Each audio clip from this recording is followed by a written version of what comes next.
నమస్తే, నేను మీ Gopi. Welcome back to మనం టీవీ. మనం చూసుకోవచ్చు అల్లు అర్జున్ అరెస్ట్ అనేది మనం లాస్ట్ టైం మనం చూసాము. ఆ రోజే బెయిల్ వచ్చింది, ఆ రోజు రిమాండ్. మరలా ఈరోజు అయితే విచారణకైతే చిక్కడపల్లి పిఎస్లకి అయితే ఆదేశించడం జరిగింది. ప్రస్తుతం అయితే అల్లు అర్జున్ గారు హుటాహుటిన చిక్కడపల్లి పిఎస్కి అయితే వెళ్ళడం జరిగింది.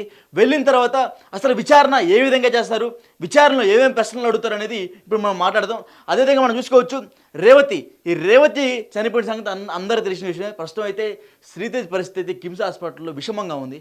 అతని పరిస్థితి అయితే చాలా దేవుడికి కూడా చెప్పుకోలేని పరిస్థితి అవుతుంది. అంటే మాటలు కూడా మాట్లాడలేకపోతున్నాడు. అతను తిండి తినాలన్నా సరే ఒక పైప్ ద్వారా, టెస్ట్ ట్యూబ్ ద్వారా తిండి తినాల్సినంత పరిస్థితి అయితే శ్రీతేజ్కి అయితే రావడం జరిగింది. ప్రస్తుతం అయితే అతని పరిస్థితి అయితే తీవ్ర విషమంగా ఉంది. అతనికి బ్రెయిన్ డెడ్ కూడా అయినట్టుగా అయితే మనకు కనబడతా ఉంది. సో ఖచ్చితంగా ఆ పిల్లగాడు కోలుకోవాలని అందరూ మనసు కోరుకోండి. అదేవిధంగా దేవుడికి ప్రార్థించండి. అతను కనుక చనిపోతే అల్లు అర్జున్కి మరో సమస్యగా పెద్ద ఎత్తున తలెత్తే అవకాశం కనిపిస్తుంది.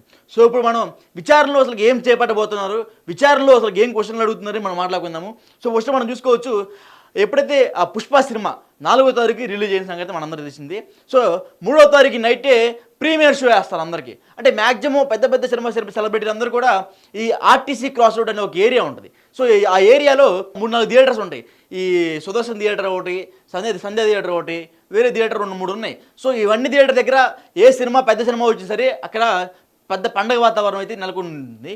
సో ఆ సంధ్య థియేటర్ దగ్గర అయితే పుష్ప 2 ఏదైతే ఉందో ఆ సినిమా ప్రీమియర్ షో అయితే అక్కడ ఆ షో అయితే వేయడం జరిగింది. ఆ షోలో సందర్భంగా చాలామంది ప్రీమియర్ షో చూడటానికి తన అభిమానులు ఎవరైతే ఉన్నారో సో వాళ్ళందరూ అయితే విపరీతమైన డబ్బు ఖర్చు పెట్టి ఆ రోజు ప్రీమియర్ షో చూడటానికి అయితే రావడం జరిగింది. 1100 రూపాయల టికెట్ ఖర్చు పెట్టి ఆ రోజు అయితే ప్రీమియర్ షో చూడటానికి అయితే రావడం జరిగింది. వచ్చిన తర్వాత అసలుకి విచారణలో అసలు ఏమేమి క్వశ్చన్లు అడుగుతున్నారో ఇప్పుడు మనం మాట్లాడుకుందాము. ఫస్ట్, మీరు సంధ్య థియేటర్ దగ్గర వచ్చినప్పుడు ఎవరికైనా మీరు ఇంటిమేషన్ ఇచ్చారా? పోలీసు ఏదైతే చిక్కడపల్లి పిఎస్కి సంబంధించిన ఏదైతే పోలీసు అధికారులకి మీరు ఏమైనా ఇన్ఫర్మేషన్ ఇచ్చి వచ్చారా, లేకపోతే మీరందరికీ మీరే వచ్చారా? దాని తర్వాత ఎవరైతే అల్లు అర్జున్ బౌన్సర్స్ ఉన్నారో చూసారు కొంతమంది, ఆ బౌన్సర్లు అయితే విపరీతంగా నెట్టేస్తున్నారు అందరినీ. ఆ సామాన్య ప్రజలని లేదు, అభిమానులని లేదు, ఎవరిని పడితే వాళ్ళని అసలు ఇసిరేస్తున్నారు, ఇట్లా ఇసిరేస్తున్నారు అందరినీ. అంటే అసలు ఆ బౌన్సర్లకి ఆ హక్కు ఎవరు ఇచ్చారు, అసలు ఆ బౌన్సర్లు ఎవరు, ఏ ఏజెన్సీకి సంబంధించిన బౌన్సర్లు వాళ్ళందరూ అనే ఒక ప్రశ్న కూడా లేవనెత్తే అవకాశం మనకు కనిపిస్తుంది. తర్వాత మనం చూసుకోవచ్చు, ఇంతమంది క్రౌడ్ని మొబిలైజ్ చేయడానికి మీ పిఆర్ టీం ఏమన్నా ఇక్కడ ఏమన్నా చేసిందా, లేకపోతే ఎక్కడి నుంచైనా జనాలను తెచ్చిందా? అదేవిధంగా మనం చూసుకోవచ్చు, ఆ రోజు ఖచ్చితంగా సినిమా చూడడానికి వచ్చేది వాళ్ళ ఫ్యాన్సే. సుమారు ఆ థియేటర్లో ఒక 500 మంది, ఈ థియేటర్లో ఒక 500 మంది, మరికొంతమంది ఫ్యాన్స్ ఏంటంటే అక్కడ పండుగ వాతావరణం నెలకొంటుంది కాబట్టి చాలామంది దాన్ని ఎంజాయ్ చేయడానికి వస్తారు. ఒక 500 మంది తీసుకున్నారు, మొత్తం 1500 మంది అయితే అప్పటికే అక్కడ మొబిలైజ్ అయి ఉన్నారు. దాని తర్వాత అల్లు అర్జున్ వస్తున్నాడని బడ్జెట్ క్రియేట్ అయింది. ఆ బడ్జెట్ సమయంలో మరికొంత ఒక 4-5 వేల మంది ఒకసారిగా జనం గుమ్మిగూడిపోయి ఆ థియేటర్ మొత్తం ఒక పెద్ద మీటింగ్ లాగా ఏర్పడింది, ఒక సభలాగా ఏర్పడింది. సో సభలాగా ఏర్పడిన సమయంలో అప్పుడే అల్లు అర్జున్ ఎంట్రీ ఇచ్చాడు. ఆ ఎంట్రీ ఇచ్చడానికి, ఆ ఎంట్రీకి ఇవ్వడానికి మీరు ఎవరికైనా పర్మిషన్ ఇచ్చారా? పోలీసులు కూడా అయితే ఎవరికైతే ఇవ్వలేదంట. పోలీసులకి ఎటువంటి సమాచారం కూడా అందలేదంట. ఫస్ట్ ఆఫ్ ఆల్ అప్పటికప్పుడు పోలీసులు ఏందో ఇంతమంది ట్రాఫిక్ జరుగుతుందని అప్పటికప్పుడు పోలీసులు పరిగెత్తుకుంటూ వచ్చారంట. సో ఇక్కడ కూడా అల్లు అర్జున్ మిస్టేక్ ఉంది. పోలీసులకి అయితే ఎటువంటి సమాచారం ఇవ్వలేదు. అదేవిధంగా అల్లు అర్జున్ బౌన్సర్స్ ఎవరైతే ఉన్నారో సో ఆ బౌన్సర్కి కూడా ఎటువంటి పర్మిషన్ అయితే ఏం లేదు. అదేవిధంగా వాళ్ళు కొంతమంది ఒక ఏజెన్సీ తరపు నుంచి వచ్చారు. సో ఆ ఏజెన్సీ తరపు నుంచి కూడా ఎటువంటి పర్మిషన్స్ కూడా లేవు. తర్వాత అల్లు అర్జున్ సినిమా చూడటానికి ఎవరెవరితో వచ్చాడు? అల్లు అర్జున్ వాళ్ళ వైఫ్, వాళ్ళ డాటర్స్, అదేవిధంగా వాళ్ళ సన్ను, అదేవిధంగా మరి కొంతమంది వాళ్ళ ఫ్రెండ్స్ ఉన్నారు. మనం చూసుకోవచ్చు, నంద్యాల నుంచి శిల్పా రవిచంద్రారెడ్డి కూడా ఉన్నాడు దీంట్లో. సో ఇతను కూడా మనకి ఎప్పుడైతే లాస్ట్ ఏపీ ఎలక్షన్లో మనం చూసుకోవచ్చు, అల్లు అర్జున్ స్పెషల్గా ఇతని కోసం వెళ్ళి ఆ రోజు ఎలక్షన్ టైంలో వెళ్ళాడు. సో అప్పుడే ఈ రచ్చ అంతా మొదలైంది. సో ఈ రచ్చలో భాగంగా మళ్ళీ ఈ రచ్చలో కూడా శిల్పా రవిచంద్రారెడ్డి ఉన్నాడు. సో ఇతను కూడా కలిసి వచ్చాడు. ఇంతమంది ఎందుకు వచ్చే సినిమా చూడడానికి అనేది పోలీసులు అడుగుతున్నారు. అదేవిధంగా మీరు ఎటువంటి పర్మిషన్ తీసుకోలేదు ఈ క్రౌడ్ని మొబిలైజ్ చేయడానికి కూడా ఈ 4 క్వశ్చన్స్ అయితే మెయిన్గా అడగబోతున్నారు. తర్వాత ఏంటంటే సంధ్యా థియేటర్ మీద మళ్ళీ పడతారు. సంధ్యా థియేటర్కి మీకు సంబంధం ఏంది? ఒకవేళ వెళ్తే మీరు సపరేట్గా వేరే మీ ఇంట్లో కానీ లేకపోతే ఏ సినిమాస్లో కానీ మీరు వెళ్ళి కూర్చొని సపరేట్గా వెళ్ళి సినిమా చూసి రావాలి తప్ప ఇంతమంది జనాన్ని మొబిలైజ్ చేసిన తర్వాత ఎటువంటి పర్మిషన్ తీసుకోకుండా ఇక్కడికి వచ్చి ఇంతమంది ప్రాణాలు తీయడానికి కారణం మీరేనట్టుగా ఒక విమర్శ అయితే పోలీసులు అయితే లేవనెత్తే అవకాశాలు మనకు కనిపిస్తున్నాయి. తరువాత మనం చూసుకోవచ్చు, అల్లు అర్జున్ లాయర్ నిరంజన్ రెడ్డి అతను ఏంటంటే కోర్టులో న్యాయవాదుల ముందర అల్లు అర్జున్ చూడటానికి పోలీసులు కూడా పరుగులు తీశారంట పైకి బాల్కనీలోకి అల్లు అర్జున్ చూడటానికి. అంటే పోలీసులను కూడా తక్కువగా చేసే విధంగా అల్లు అర్జున్ లాయర్ మాట్లాడినట్టయితే మనకి ఆ రోజు ఆ కోర్టులో ఏదైతే విజువల్స్ వచ్చినాయో ఆ విజువల్స్లో మనం అందరం చూసాం. పోలీసులు తక్కువ అంచనా వేసే విధంగా అసలు పర్మిషన్కి తీసుకోలేదు, అదేవిధంగా అసలు ఎటువంటి ఇంటిమేషన్ లేదు. అలాంటప్పుడు పోలీసులు ఎందుకు అలాంటప్పుడు పోలీసులను దూషించే హక్కు ఎవరు ఇచ్చారు? అప్పటికి పోలీసులు వాళ్ళ శాయశక్తిలో ప్రయత్నించారు. అక్కడ చిక్కడపల్లి సిఐ గారు అయితే ఆ రేవతి గారు సరిపోతుంటే ఆమెకు సిపిఆర్ చేసి బతికించాలని ఎన్నో ప్రయత్నాలు చేసినా సరే ఆమె చనిపోయింది. ఇప్పటికి కూడా ఆ సిఐ అయితే 15 రోజుల నుంచి బాధగా ఉందండి ఆయనకి. మొన్న ప్రెస్ మీట్లో సిపి గారు ప్రెస్ మీట్ పెట్టారు. ఆ ప్రెస్ మీట్ పెట్టిన సమయంలో సిఐ గారు మాట్లాడుతుంటే ఆయన కళ్ళంపటి నీళ్ళు వచ్చాయి. అదేవిధంగా ఇంకొకటి మెయిన్ పాయింట్ ఏంటంటే ఇక్కడ మనం చూసుకోవచ్చు, అల్లు అర్జున్ గారు థియేటర్లో 9:30, 10 సమయం వచ్చారు. 12 గంటల సమయంలో బయటికి వెళ్ళారు. రేవతి గారు తొక్కిసలాట జరిపోయింది 10 గంటల 11 గంటల సమయం జరిపోయింది, 10:30, 11 గంటల సమయంలో.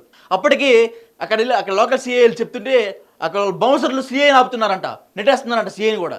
తర్వాత లోకల్ డిఎస్పీ గారు వెళ్ళి చెప్తుంటే డిఎస్పీ గారు చెప్పారు, మర్యాదగా బయటికి వెళ్ళండి సార్, ఇక్కడ చాలా క్రౌడ్ మొబిలైజ్ అయింది, మీ వల్ల మొబిలైజ్ అయింది, ఆల్రెడీ ప్రాణం పోయిందంట అని మన అల్లు అర్జున్ గారు చెప్తే అప్పుడు లేచి బయటకు వచ్చారంట. కానీ అల్లు అర్జున్ గారు ఏం చెప్తున్నారు, నాకు తెల్లారి పొద్దున్న తెలిసింది 3-4 గంటప్పుడు ఒకళ్ళు చనిపోయారని, నేను ఎంతో బాధపడతానని చెప్తున్నారు. పోలీసులు అయితే ఆల్రెడీ చెప్పారంట, కానీ అల్లు అర్జున్ గారు చెప్పలేదని చెప్తున్నారు. తర్వాత మనం చూసుకోవచ్చు ఈ ప్రెస్ మీట్ మొన్న 2 days బ్యాక్ ప్రెస్ మీట్ పెట్టారు. అసలు ఆ ప్రెస్ మీట్ పెట్టకూడదు, ఎందుకంటే మీ మీద రిమాండ్ ఉంది. రిమాండ్ నుంచి బయటకు వచ్చారు, బెయిల్ అదేంది మధ్యంతర బెయిల్గా వచ్చింది, మీకు నార్మల్ బెయిల్ రాలా. సో అయినా సరే మీరు ప్రెస్ మీట్ పెట్టి పోలీసులను దూషించే విధంగా మాట్లాడి, అదేవిధంగా అక్యూజ్డ్ ఎవరైతే ఉన్నారో మేము కేసులు పెట్టారో వాళ్ళని కూడా బెదిరించే విధంగా, అంటే లైక్ ఎలా అంటే మీరు ఏడిచి ఎమోషనలైజ్ అయ్యి వాళ్ళ చేత కేసు కొట్టేపించే విధంగా అయితే మీరు మాట్లాడడం జరిగింది. మరి కొంతమంది మీద అయితే మీరు దూషించే విధంగా అయితే మీ మాటలు కూడా ఉన్నాయి. మీరు ఆ రోజు కళ్ళంప నీళ్ళు వస్తున్నట్టు ఉన్నాయి, కానీ నీళ్ళు రావట్లేదు. చాలామంది ఏమంటున్నారంటే సినిమా యాక్టర్లకి ఇది ఈజీ అయ్యే గ్లిజరిన్ పెట్టుకొని ఏడ్ చేస్తారన్నారు. మరి మీ మీద ఉన్న జాలి మరి ప్రజలకు అది. సో ప్రస్తుతానికి అయితే అల్లు అర్జున్ అయితే విచారణకు అయితే తీసుకెళ్లారు. విచారణలో సుమారు 10-15 క్వశ్చన్లు అయితే అడగబోతున్నారు. ఈ 10 క్వశ్చన్లో కూడా నేను మెయిన్ ఒక 7 క్వశ్చన్స్ అయితే చెప్పా. ఈ 7 క్వశ్చన్ ఖచ్చితంగా అడుగుతారు. ఈ అడిగిన వాటికి ప్రతిదానికి అల్లు అర్జున్ సమాధానం చెప్పాలి. మ్యాక్సిమం ఈ సమాధానం చెప్పేదాంట్లో 4-5 పాయింట్ల దగ్గర అల్లు అర్జున్ చిక్కేస్తాడు, మళ్ళీ జైలుకి పంపించే విధంగా అయితే ఇవాళ విచారణ అయితే మనం జరగబోతుంది. అదేవిధంగా మ్యాక్సిమం మనం ఇందాక ఒక టాపిక్ అయితే బాగా వైరల్ అయింది. అల్లు అర్జున్ విచారణకు డొమ్మా కొడుతున్నాడు, వాళ్ళ లాయర్ని పంపిస్తున్నట్టుగా అయితే ఒక టాపిక్ వైరల్ అయింది. కానీ ఏమైందేమో తెలియదులే, కానీ వెంటనే హుటాహుటిని బయలుదేరి చిక్కడపల్లి పిఎస్కి అయితే విచారణకు అయితే హాజరవుతున్నారు. పిఎస్కి వెళ్ళిన తర్వాత మళ్ళీ విచారణ కొరకు సంధ్య థియేటర్కి వెళ్తారు. ఇప్పుడు మళ్ళీ అక్కడ పిఎస్కి అయిపోయిన తర్వాత వాళ్ళు సంధ్య థియేటర్కి వెళ్తారు.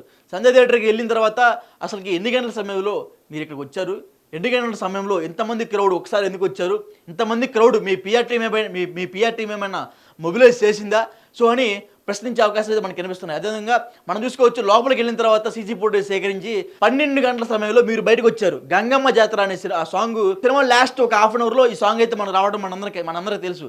సో ఈ సాంగ్ వచ్చినప్పుడే ఆ డిఎస్పీ గారు లోపలికి వెళ్ళి ఇట్లా బయట ఒక సంఘటన జరిగి మీరు అర్జెంట్గా వెళ్ళిపోవాలి సార్ అన్నా సరే అప్పటికి వెళ్ళిపోవట్లేదు, ఇంకా ఆయన బతికినాడు బయటికి పంపించేశాడు. సో ఇది జరిగిన సంఘటన. సో ప్రతి ఒక్క విచారణ స్ట్రాంగ్గా ఉంటుంది, ప్రతి ఒక్క క్వశ్చనింగ్ అనేది కూడా స్ట్రాంగ్గా ఉంటుంది. ఎవరు వెళ్ళినా సరే, ఇప్పుడు పోయినసారి నిరంజన్ రెడ్డి వెళ్ళినట్టుగా అంత ఆశామాషకి అయితే ఈ కేసు అయితే అయిపోదు. సో ప్రస్తుతానికి అయితే ఆయన A7 A8గా అయితే ఉన్నాడు. సో అందుకే ఆయనకి అంత భయం లేదు, అందుకే సరదాగా వదిలేస్తున్నట్టుగా అయితే మనకు కనిపిస్తాం. సో ప్రజలు కూడా అదే అనుకుంటున్నారు. ఈ విధంగా కూడా మనకి అనుమానాలు అయితే పెద్ద ఎత్తున అయితే వ్యక్తమవుతున్నాయి. సో ప్రస్తుతం అయితే చిక్కడపల్లి పిఎస్కి అయితే ఆయన అవటానికి బయలుదేరారు. నేటు చిక్కడపల్లి పిఎస్లో ఉన్నారు. వెళ్ళిన తర్వాత ఈ క్వశ్చన్స్ అడుగుతున్నారు. సో అడిగిన తర్వాత ఆయన సమాధానం బట్టి రేపు మళ్ళీ విచారణకు పిలవాలా లేకపోతే ఆ కోర్టులో హాజరుపరుస్తారా అనే ఏ అయితే అంశాలు మనకు కనిపిస్తున్నాయో ఇవన్నీ జరగబోతున్నాయి. మరికొద్దిసేపట్లో ఏం జరగబోతున్నామో చూద్దాం. సో అంతవరకు చూస్తూనే ఉండండి మనం టీవీ.